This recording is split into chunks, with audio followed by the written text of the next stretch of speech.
বৈষম্য বিরোধী ছাত্র আন্দোলনের শহীদ প্রথম শব্দটা লিখেছেন আপনারা শহীদদের আত্মার মাগফিরাত কামনা। এই যে শব্দটা অনেক দামি শব্দ। শহীদ যাকে তাকে বলা যায় না। আমি ব্রাহ্মণবাড়িয়া থেকে আসার সময় দেখি রাস্তার পাশে কবরের ব্যানার টাঙানো আছে, শহীদ ধীরেন্দ্রনাথ দত্ত। সত্য কথা বলছি। এর নাম শুনে বোঝা যাচ্ছে যে সাদা টাকা ভাগাভাগি করতেছে, কথা বলে না। আমরা শহীদ আরো কিছু মানুষের নামের আগে পরে দেখতে পাই। আল্লামা শহীদ দেলাওয়ার হোসাইন সাইদি রহমতুল্লাহ আলাইহি। এটা শহীদ না? সারা জীবনে কামনা করতেন আল্লাহুম্মা ইন্নী আসআলুকা শাহাদাতান ফি সাবিলিক। হে আল্লাহ, তুমি আমাকে যদি মরণ দাও, তোমার কাছে আমি চাই তুমি আমাকে শাহাদাতের মরণ দিও। জেলখানার ভেতরে উনি কিন্তু ঘুরতে ঘুরতে মরে যেতে পারতেন, তারপরও শাহাদাত পেতেন। কিন্তু এমন জায়গায় আল্লাহ নিয়ে তাকে জালেমদের হাতে মৃত্যু দিয়েছে, কেউ যেন দুনিয়ার সন্দেহ করতে না পারে যে উনি এমনি মারা গেছে। উনি যে শহীদ এটা এখন বাস্তব প্রমাণিত। এর কয়েকটা প্রমাণের ভেতরে এক নম্বরে উনি হাসপাতালে ঢোকার আগে যে হাসিটা দিয়েছিল, এটা কোনো রোগী মানুষের হাসি না। আগে রোগী মানিয়ে মেরে ফেলা হবে এই কারণে ওখানে নিয়ে গেছে। সুতরাং শহীদ এই ব্যাপারে কথা বলতে হলে খুব হিসাব নিকাশ করে বলবেন। কোরআনে কারিমে আল্লাহ জানিয়েছেন মুখ দিয়ে যেহেতু মানুষ কথা বলে, যেমন মুখের উপরে নোটিশ দিয়েছেন এই মুখ দিয়ে কথা বলবি না। ওয়ালা তাকুলু লিমান ইয়াকতালু ফি সাবিলিল্লাহি আমওয়াত বাল আহয়াউ ওয়ালাকিন লা তাশউরুন।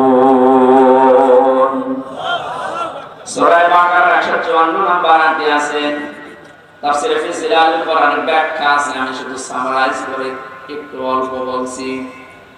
আল্লাহ পাক বলেন মুখ দিয়ে কথা কখনো বলবি না, শুধু একজন দুইজন না, তাকুলু বহু বচন।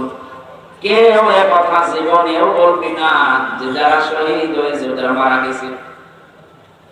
যদিও কয়েকদিন আগে কয়েকটা ভিডিও দেখছিলাম, আহলে হাদিস, আহলে কোরআন বিভিন্ন নাম নিয়ে তারা এ কথা বলতে চাচ্ছিল বা বলিয়েছিল যে শহীদ আবু সাইদ নিজে বুক পেতে আত্মহত্যা করেছে, শহীদ হয়নি।